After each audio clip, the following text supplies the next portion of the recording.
안녕하세요. 한국학 에세이의 문광입니다.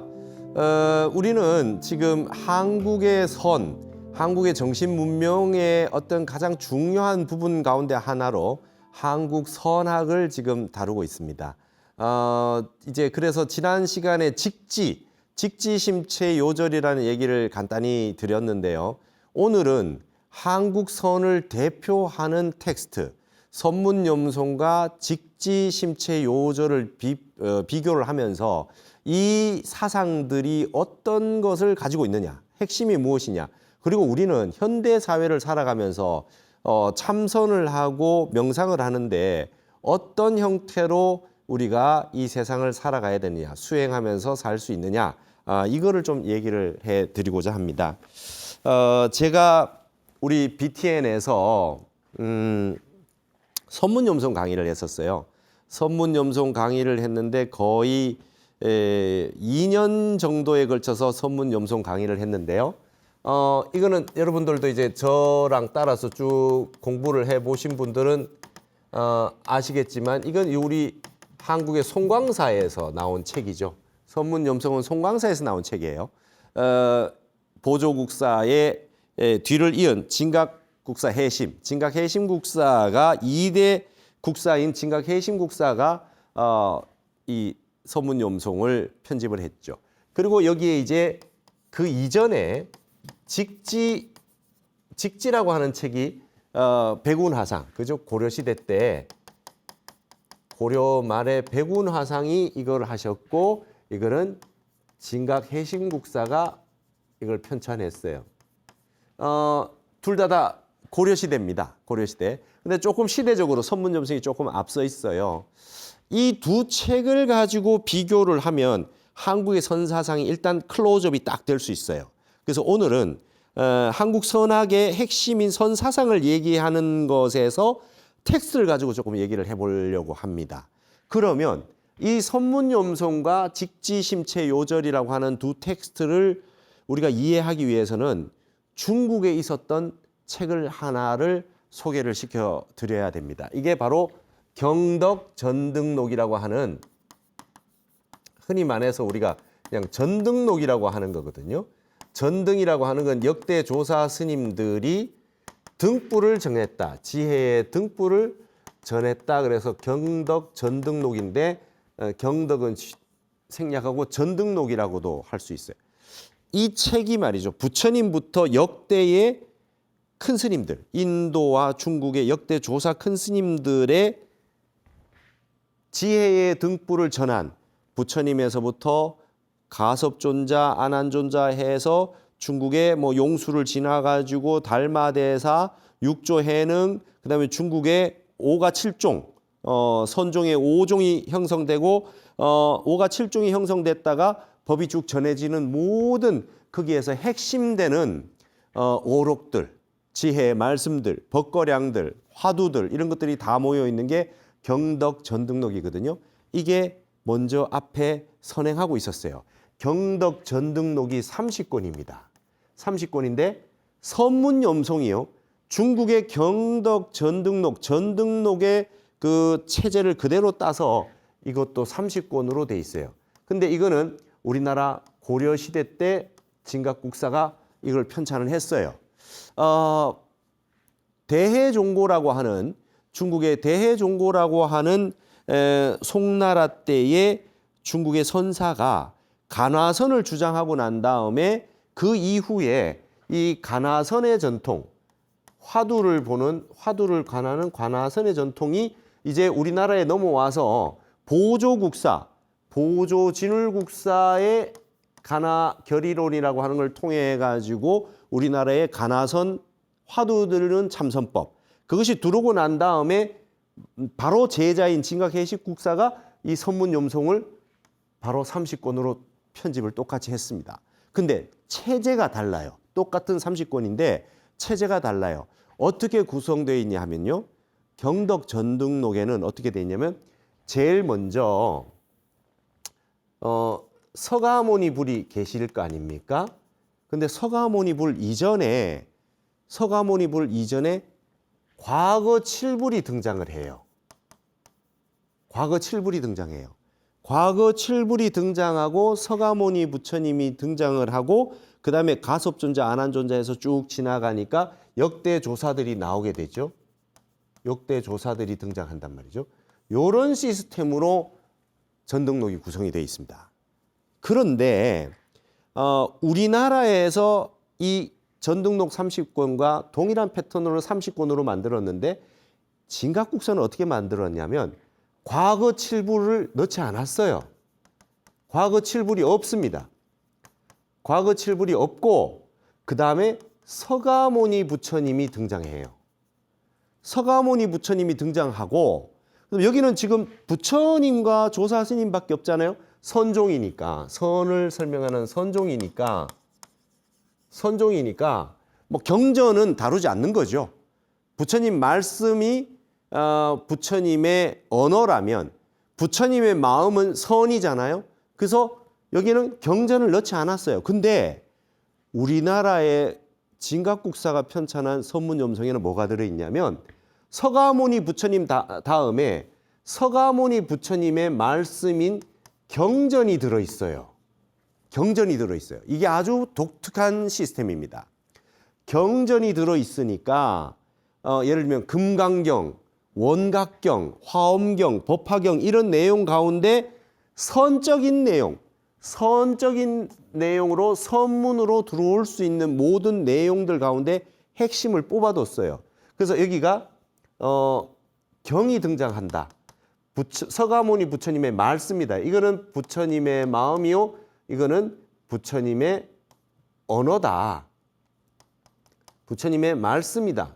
이렇게 해서 서가모니 부처님을 이렇게 같이 모셔놨어요.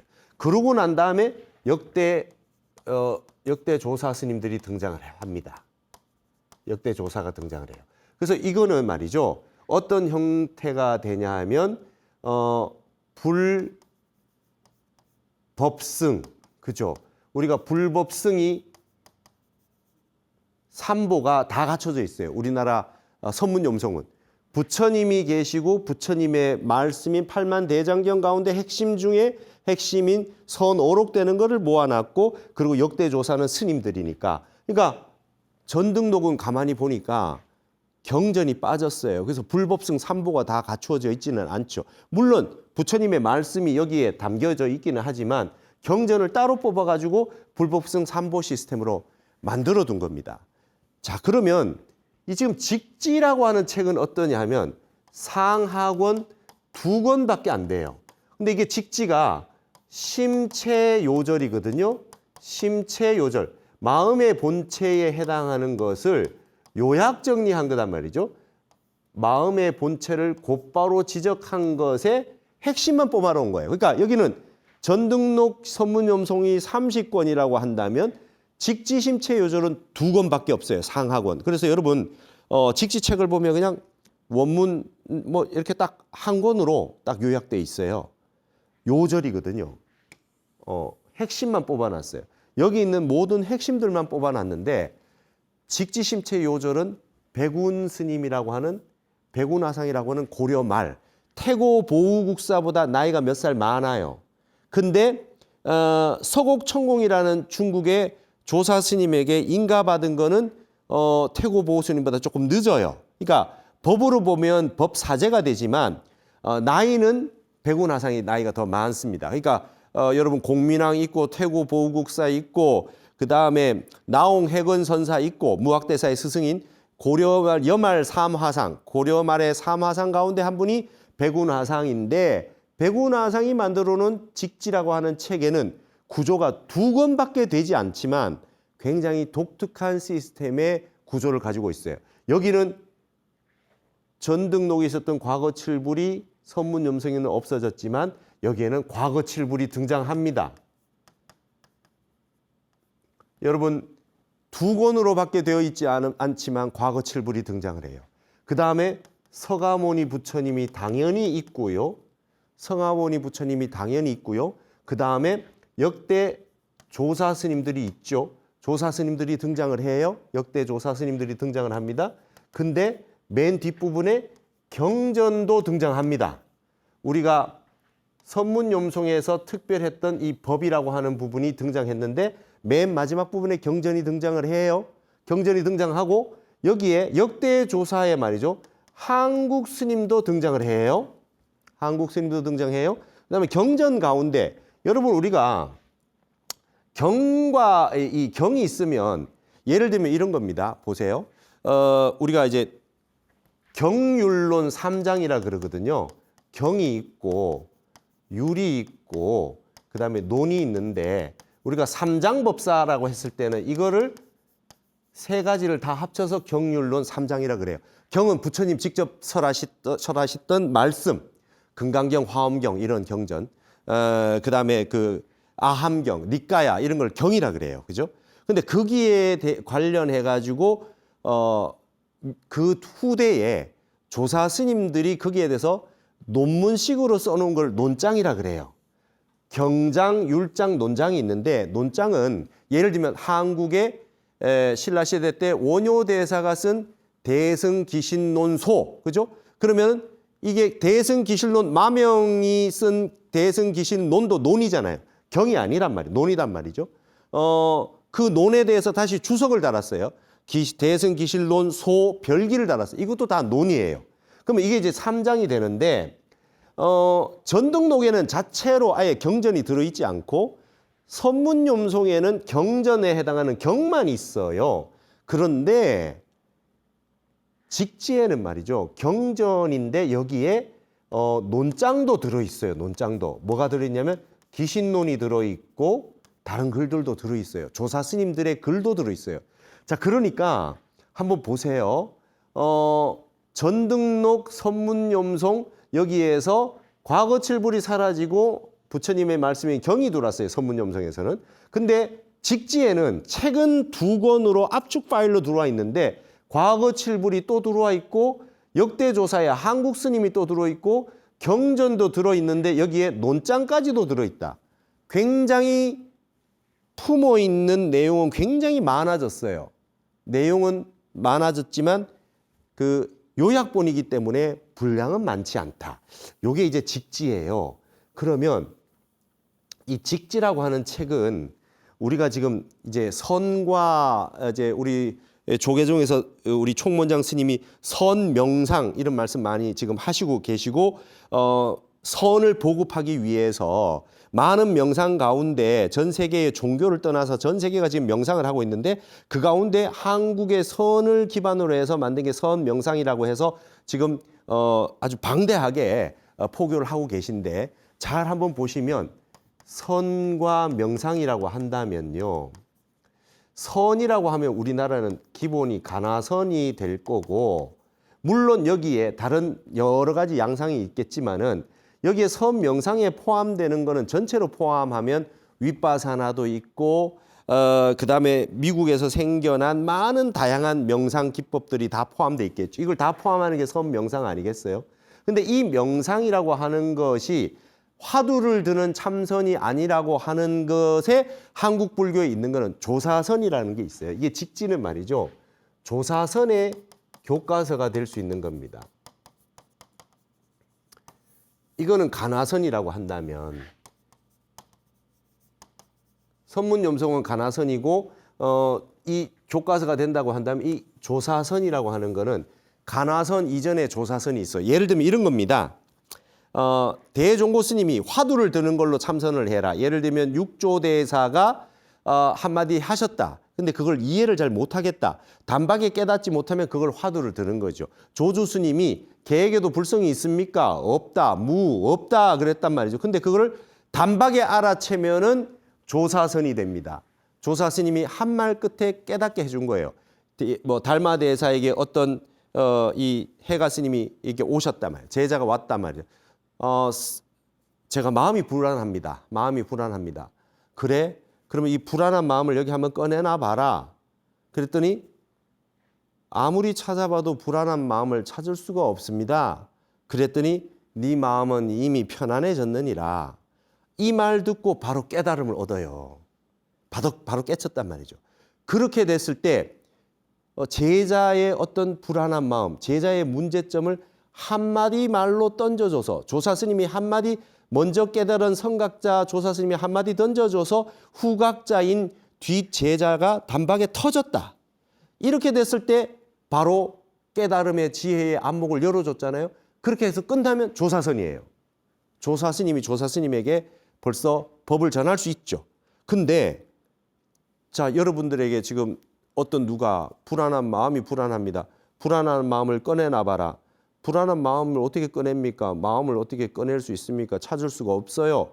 그러니 네 마음은 본래 불안한 마음은 본래 없느니라. 네 마음은 이미 편안해졌느니라. 네 불안한 마음 자체가 없느니라. 그 말 듣고 깨달으면 되는데 깨닫지를 못하게 됐을 때는 어떡하냐 이거예요. 그럴 때는 불안한 마음이 어디에 있는가라고 하는 부분 그 말을 가지고 화두를 들고 참선을 한단 말이에요. 조주 무자를 가지고 어째서 조주 스님이 무라고 했는가, 불성이 왜 계획이 없다고 했는가 단박에 듣고 알아차리면 좋은데 그게 자각이 안 됐을 때는 그걸 들고 화두를 들어야 된단 말이죠. 그러니까 이제 조사선이 안 되고 가나선이 된 거죠. 역사적으로. 왜 이런 현상이 일어났느냐. 부처님 당시에는 가나선을 하지 않았는데 이렇게 말 한마디 던져서 환희용략했고 그다음에 그 성문승 스님들이 바로 그 자리에서 화령관통했고 깨달음을 얻었다고 나오잖아요. 경전에. 근데 후대가 될수록 이렇게 되는 경우가 잘 없어진다는 거예요. 왜 그러냐면 세지총명, 세상 사람들이 총명해지고 머리가 더 발전하면서 오히려 성인과의 거리가 멀어지면서 마음을 단박에 깨치고 지혜가 터지는 것보다는 지식으로 많이 갔다 이거예요. 그래가지고 단박에 깨닫는 경우가 잘 없어졌대요. 그래서 바이러스가 강력해져서 거기에 해당하는 백신이 또 다른 백신이 나온 거다. 그게 바로 가나선이라고 타너 스님 그렇게 얘기를 하세요.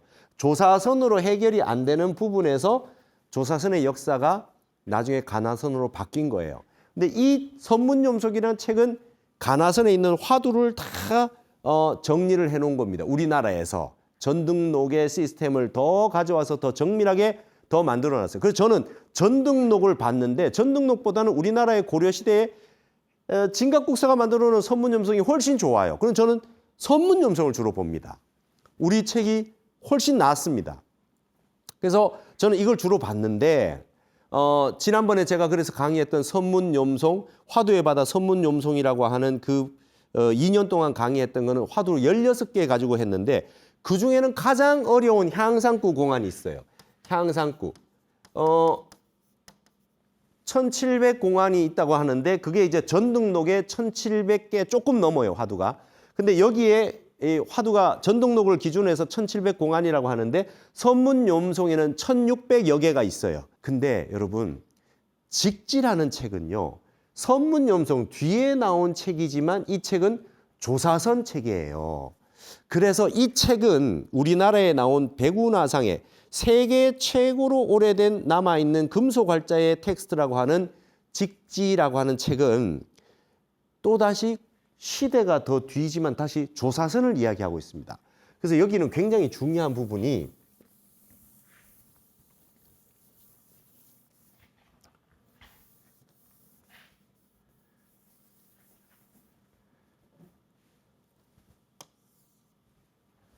직지라는 책을 우리가 좀 주목해야 됩니다. 현대 사회가 가나선 화두를 해서 정말 깨닫는 사람을 역대조사처럼 깨닫는 사람을 만들어내는 거. 그게 목적인 건데요. 거대한 고래를 잡는 거예요. 정말 대선지식을 찾는 거예요. 근데 이 가나선이 아니라 이제 온 세상이 모든 사람이 참선을 하게 만들어주는 그런 선을 하고 있어서 명상이라는 용어까지 지금 이제 다 쓰고 있지 않습니까? 그럴 때 정말 좋은 텍스트가 될 수 있는 것이 바로 직지예요. 이 직지라는 책이 어떤 책이냐 하면 백운화상이요. 백운화상은 어떤 분이냐면 깨달음을 이룬 이후에도 이분은 활동을 많이 하지 않았어요. 그리고 마지막에 남긴 말씀이 어떠냐 하면 이 마지막 시가 말이죠. 내가 세상을 떠나고 나면은 사리탑, 그 비석, 행장 이런 거 남기지 말아라. 이 부점, 점유하지 말아라. 그죠? 점유하지 말아라. 단월의 땅을 점유하지 말아라. 이 땅도 다 보시받은 땅이단 말이죠. 사리탑 세우고 뭐 비석 세우고 이런 거 하지 마라. 이거 전부 다 단월의 땅이다. 단월의 땅을 우리가 이렇게 하면 안 된다. 그러시면서 책을 마지막으로 저술한 직지라는 책을 이거를 알려야 된다 그랬어요. 그래서 바로 책이 나온 거예요. 바로 책이 나오는데 여러분 금속 활자가 그 이전에 우리나라에 금속 활자가 있었어요. 옛날에 여러분 아십니까? 책을 이렇게 활자를 하나씩 가져와 가지고 책을 조판을 떠서 책을 찍었잖아요. 요즘 컴퓨터로 해가지고 활자해서 책 내기가 너무 쉬운데 옛날에는 조판을 가지고 했단 말이죠. 근데 금속 활자라고 하는 것이 그 사이에 있었던 거예요. 고려시대 때. 그래서 백운화상이 입정하자마자 이분이 직지라고 하는 책을 남겼으니까 이 책부터 사리탑 만들고 비석 만들고 이런 거는 안 해도 책부터 빨리 만들어내야 되겠다. 그래서 여러분 금속 활자의 장점이 뭐냐 하면 가장 빠른 시간에 책을 낼 수 있어요. 목판본 책은 글씨를 써서 나무에다가 조각을 다 해야 되니까 한 페이지 한 페이지를 다 새겨야 되지 않습니까? 그러고 난 다음에 다 찍어내니까 목판본은 대량으로 유통하기는 좋지만 직지 책의 금속활자본처럼 빨리는 못 찍어내거든요. 그래서 여러분 제일 먼저 빨리 찍어낸 책이 금속활자본 직지 심체요절이에요. 그게 2권이겠죠. 상하권. 그 가운데 하권이 하나 프랑스에서 지금 발견이 된 거예요. 그거는 뭐냐면 프랑스에서 우리나라에 넘어온 공사가 있었는데 이 공사가 책을 수집을 해서 그리고 이 책이 이제 건너가서 프랑스에 남아 있었던 거죠. 하권이 하나 남아 있었어요. 거기에다가 활자로 된 그 모습이 금속 활자하고 목판본하고 다르거든요. 그래서 그걸 이제 발견을 해가지고 세계 최고로 오래된 금속 활자라고 하는 것이 알려지게 됐는데 박병선 선생님이라고 우리나라의 역사학자께서 프랑스에 가서 정조 때 이제 이 우리나라에 있는 이 텍스트를 책을 말이죠. 이 양요 때 병인 양요 때 프랑스에서 가져간 거를 찾기 위해서 거기에 도서관에 취직을 하셔서 서울대 국사학과를 나온 분이 거기에 가셔가지고 정조 의궤 그 다음에 있는 그런 우리의 이 조선 시대 때 책들을 찾으러 갔다가 우연히 직지를 발견한 겁니다. 그 책이 전 세계에 알려진 거죠. 근데 그 책 이후에 우리나라에 보니까 목판본 상하권이 다 있었던 거예요. 한국학중앙연구원의 보물로 지정돼 있습니다. 상하권 책이 다 돼 있어서 우리는 직지를 볼 수 있게 됐는데 근데 이 책이 어마어마한 게 뭐냐 하면 내용이 우리는 잘 이 책의 속성을 잘 모르고 있죠. 금속 활자만 알고 있는 거죠. 직지라고 하는 책이. 근데 이 책은 말이죠. 마음을 지금 현대 명상하는 사람에게는 화두 참선이 좀 어렵다고 하는 분에게는 가장 좋은 텍스트가 될 수 있는 게 바로 이 직지입니다. 그래서 직지는 굉장히 책의 특징이 좀 달라요. 예를 들면 우리가 여러분 조주 스님이 있어요. 조주 스님이 있다 그러면 조주 스님은 무자 화두가 가장 유명하잖아요. 조주 무자 화두가 가장 중요합니다. 그래서 무문관이라고 하는 어록에는 조주 무자가 그냥 맨 앞에 나오죠. 무문회계 선생이 만든 이 무문관 책에는 무자 화두가 가장 중요해요. 우리 경주의 동국대 교수님으로 계셨던 성본 스님께서는 이 선에 대가셨는데 어떤 말을 했냐면 무자 화두 외에는 뭐 화두라고 볼 수도 없다라고 할 정도로 무자 화두가 제일 중요하다 이런 말씀하셨어요. 실제로 화두를 대표하는 화두가 무자 화두가 맞습니다. 그런데요, 이 직지라는 책에는 말이죠, 조주 스님에 대해서 나오잖아요. 근데 무자 화두가 등장하지 않아요. 빼버렸어요. 조주 스님은 어떻게 깨달았느냐? 조주 스님은 평상심이 도다. 평상심 시도라. 평상심이 도라는 말을 가지고 스승인 남전 스님과 대화를 주고받다가 깨달음을 이루지 않았냐. 평상심이 도라고 하는 말이 더 중요한 거다. 조주 스님은 계획에 불성이 있습니까? 무 없느니라 라고 하는 말을 남겨서 후대의 사람들이 가나선을 공부할 때 무자 화두를 들죠. 어째서 무라 했는고 어째서 무라 했는고 이렇게 들게 됐지만 조주 스님은 정작 무자 화두 들고 깨달은 게 아니라 평상심이 도라고 하는 이 말을 남전 스님과 거량을 하다가 깨달은 거 아니냐. 직지에서는 백운화상은 무자 화두를 없앴습니다. 등장하지 않아요. 평상심이 도라는 말밖에 등장하지 않아요. 그리고 석가모니 부처님은 석가불에 어떤 많은 팔만대장경의 내용이 있고 선적인 내용이 있는데 마지막 결론에 석가모니 부처님의 여러 가르침 가운데 그 직지, 마음의 본체를 곧장 지직한 핵심 가운데 핵심으로 뽑아놓은 결론을 뭘로 봤느냐? 방아착으로 본 거예요. 부처님이야말로 방아착의 최고 고수셨다. 그래서 조주 스님 역시 조주 스님의 핵심은 방아착해라, 내려놔라. 그게 이제 조주 스님의 방아착이라고 이렇게 해놓은 겁니다. 자, 그리고 또 우리가 화두선의 핵심은 임재선사잖아요. 임재란 말이죠.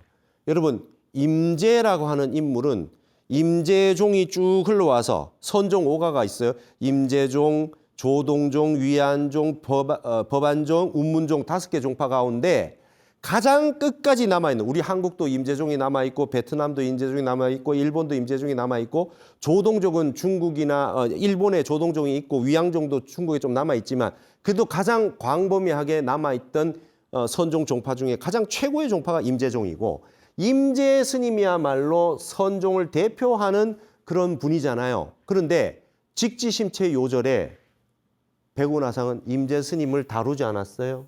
임재 스님이 등장하지 않습니다. 희한하죠? 완벽한 조사선의 책입니다.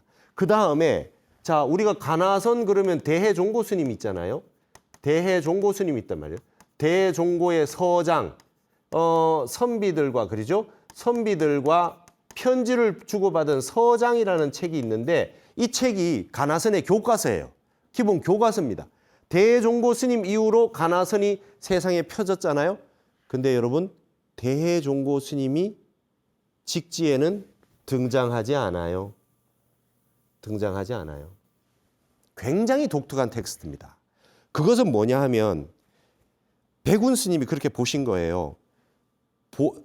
중국의 대해종고, 우리나라의 보조국사, 진각해신국사가 선문염성 30권을 만들어 놓고 태고보우국사도 무자하도 들으라 그러고 다 당시에 전부 다 가나선을 하고 있었는데 무심해라, 이거 무심선이라는 거예요. 평상심, 그 다음에 직하무심해라. 직하에 무심해라. 직하무심하라는 말이 누구냐? 황벽선사가 이렇게 말했. 전신보보에 나와요. 근데 황벽선사 다음에 임재거든요. 마조백장 황벽 임재인데 임재는 아예 등장도 하지 않고 황벽의 직하무심을 강조했다. 백운 경안선사의 직지는 이렇게 돼 있어요. 그러니까 곧바로 지적해라. 인간의 우리 마음의 근본을 곧바로 지적해라고 했을 때 우리 근본 마음은 본래 무심이요 본래 평상심이다 이 말이에요. 달리 화두를 들어서 수행을 하는 법이 최고 좋은 법이기는 하지만 노력을 한번 해봐라. 우리 본래 마음은 무심이고 무념이기 때문에 우리가 무심하려고 노력하면 다른 수행법 방편을 쓰지 않더라도 무심하려고 하는 수행을 하면 할수록 우리는 부처님 마음으로 똑같이 개합이 될 수 있다. 그래서 직지의 마지막에는 이렇게 돼 있습니다. 다른 거 필요 없다. 단자 무심고하라. 다만 스스로 무심해 가라. 예, 무심해 가라. 여러분, 요 거자라고 하는 게 가다라는 뜻이 아닙니다. 이 중국어에 백화에 이런 게 있어요. 예를 들면 끽다거라, 끽다거 하라 이렇게 나왔잖아요. 차를 한 잔 마시고 가거라가 아니라 끽다거라고 하는 게 가거라는 뜻이 아니라 거자의 용법 가운데 어떤 행위를 끝까지 밀고 나가서 마지막 끝까지 가게 한다는 뜻이 있어요. 그러면 예를 들면 오거하라 이런 표현이 나와요. 저기 대종고의 서장에도 오거하라 이러면 깨달아 가거라가 아니라 끝까지 깨달아라 이 말이에요. 한치도 남기지 말고 끝까지 깨달아라. 이렇게 헐거 이런 말도 써. 휴거 쉬어라 라고 했을 때 휴거 그러면 쉬어 가거라가 아니라 마음을 완벽하게 쉬어라 이 뜻이에요. 그러면 뭡니까? 단자 무심거하라. 다만 무심에 가거라가 아니라 무심에 끝까지 가거라 이 말이에요. 이게 끽다거라 하라는 거는 차나 한 잔 마셔라 라고 하는데 차나 한 잔 쭉 들이켜라. 끝까지 마셔라 이 뜻이에요. 어떤 스님이 조주 스님을 찾아왔습니다. 예전에 나를 만나러 온 적이 있느냐? 만난 적이 있습니다. 끽다거 해라. 차나 한 잔 쭉 마셔라. 어떤 스님이 왔습니다. 여기에 찾아온 적이 있느냐? 아니요. 여기 처음 왔습니다. 아, 그래? 그러면 끽다거 해라. 차나 한 잔 쭉 마셔라. 그런단 말이에요. 그러니까 옆에 있던 스님이 처음 오신 스님도 끽다거 하라. 한번 오신 적도 있는 스님도 끽다거 하라 하니 스님 그거는 어떻게 된 겁니까? 그러니까 너도 끽다거 하라. 차나 한 잔 마셔라. 이렇게 돼 있거든요. 그러니까 찻잔을 가지고 차를 마시는데 그 차 마시는 행위가 끝까지 갈 때까지 해라 이 뜻이에요. 그러니까 차나 한 잔 쭉 들이켜라. 말하면 뭐 술로 표현하면 원샷 해라 이런 거예요. 남김없이 건배 그죠? 잔을 비우는 거잖아요. 차를 한 잔 마셔서 끝까지 마셔라. 요게 이제 거자의 용법입니다. 완전히 쉬어라. 그래서 여러분 직지의 마지막 결론은 단자 무심거하라. 다만 무심할 때 무심에 끝까지 가거라. 끝까지 무심해라. 이게 이제 직지의 메시지입니다. 그러면서 백운 스님이 역대에 있었던 모든 조사 스님의 어록의 핵심을 뽑으면서 맨 마지막 말씀을 이렇게 해놨어요. 뽑은 게 단자 무심거하라. 다만 무심해 가거라. 무심해 가는데 3년, 5년, 7년 아무리 길어도 10년이면 무심하지 않을 사람이 없다. 아주 근기가 예리하고 전생에 공부를 많이 한 사람은 하루만 해도 가능하다. 하루만 해도 무심이 가능하다. 이거를 믿어라. 이거를 믿고 하다 보면 근기가 예리한 사람은 하루에도 되고 아무리 우둔해도 10년 하면 무심이 될 수 있다. 이 메시지가 바로 세계 최초의 금속활자 직지심체 요절의 메시지입니다. 그래서 자 이런 책들을 다 보면 좋겠는데 책을 다 보지 못한다고 한다면 우리는 하나의 중요한 말을 하나 배워서 갑시다. 참선을 해야 된다. 선에 깃들어서 살아야 되겠다. 참선을 하지 않고 행복하려는 것은 송장을 타고 바다를 건너는 것과 같다. 공부하다 죽어라. 해암 큰 스님 말씀처럼 그 공부는 이 선이거든요. 근데 어떤 공부를 해야 되느냐? 직하에 무심할 수 있는 공부, 무념을 근본으로 삼는 공부, 나의 평상심의 마음, 흔들리지 않는 부동심, 평상심, 부동심, 움직이지 않는 부동심. 그 다음에 그 마음을 간직하려면 방아차가라. 숭산 큰 스님이 전 세계 많은 사람에게 put it all down, 모든 것을 내려놔라. 차나 한 잔 마셔라. 쉬어라.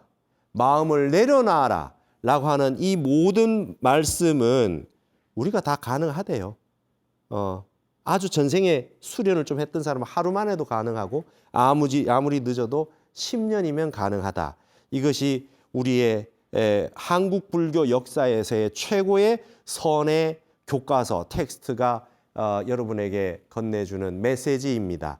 어떻습니까? 한국학 에세이를 우리가 한국 선학을 통해서 보고 있는데 이 선문점송과 직지심체 요절, 직지라고 하는 이 책에서 어떤 메시지가 분명하지 않습니까? 시대가 아무리 흐르고 우리나라는 전 세계에 지금 6이라는 말도 있어요. 그런데 조선시대 때 평균 수명이 30대였다고 합니다. 지금 수명이 이렇게 늘어났고 경제가 이렇게 부유해졌는데 왜 이렇게 자살하는 분은 많습니까? 왜 이렇게 우리나라는 시끄럽습니까? 지금 중요한 것은 삼국시대, 통일신라, 고려, 조선, 그 다음에 현대가 됐는데 우리 한국인들은 역사적으로 우리가 살아온 역사 가운데 가장 무심이 안 되고 평상심이 안 되고 부동심이 안 되고 무념이 안 되고 그 다음에 단자무심거가 안 되는 상황에 있는 거 아니냐. 이거를 한번 반성해 봐야 되는 시간이 되었어요. 마음을 내려놓으면 대화가 되죠. 원효가 말한 화쟁이 됩니다. 내 말만 들어라. 우리 편만 옳다. 당신 말은 절대로 듣지 않는다. 나누어 가지고 노론, 소론, 남인, 북인으로 나눠서 네 갈래로 나눠서 싸우던 것이 지금 똑같이 네 갈래로 나눠져 있어요. 보수, 진보도 나눠져 있어요. 거기도 또 나눠져 있어요. 조선시대를 우리가 다 욕을 했습니다. 비난을 하고 비판했어요. 한국 역사에서 문제라고 얘기했어요. 그러나 우리는 지금 똑같이 그렇게 살고 있는 것은 아닌가. 단자무신거하라. 한번 마음을 비우고 세계 최초의 우리나라의 금속활자본의 메시지는 바로 직하에 무심하라. 모든 국민들이 단박에 마음을 한번 쉬어야 됩니다. 정치인들도 욕심을 버리고 생각을 비우고 서로 마음을 비우고 평상심으로 돌아가서 욕망과 욕심의 이 엄청난 업을 다 내려놓고 한번 보아야 되는 세상이 진짜 되지 않았느냐. 이것이야말로 그야말로 다른 것이 실학이 아니라 우리에게 가장 필요한 실학은 선 아니겠느냐. 돈, 그 다음에 경제, 먹고 사는 문제, 민주. 우리가 늘 민주를 얘기하고 있으나 우리는 과연 우리 마음의 주인입니까? 내 마음이 나를 계속 해치고 있는데 그렇지 않습니까? 그래서 이 민주라고 하는 말을 임재선사가 말했던 수처작주, 가는 곳마다 주인이 되라. 수처작주라는 말로 보완하지 않으면 우리는 결코 우리 인생의 주인이 될 수 없다라고 하는 부분을 새기면 좋겠습니다. 한국의 정신문명의 뿌리에는 이렇게 엄청난 내용들을 담은 텍스트들이 엄연히 존재하고 있고 세계에서 가장 오래된 텍스트인 금속활자본이 이런 내용을 담고 있다라고 하는 것을 다시 한번 되새겨 봤으면 좋겠습니다. 다음 시간도 이어서 한국의 선의 다양한 모습들을 만나보도록 하겠습니다. 오늘 여기서 모두 마치겠습니다. 감사합니다.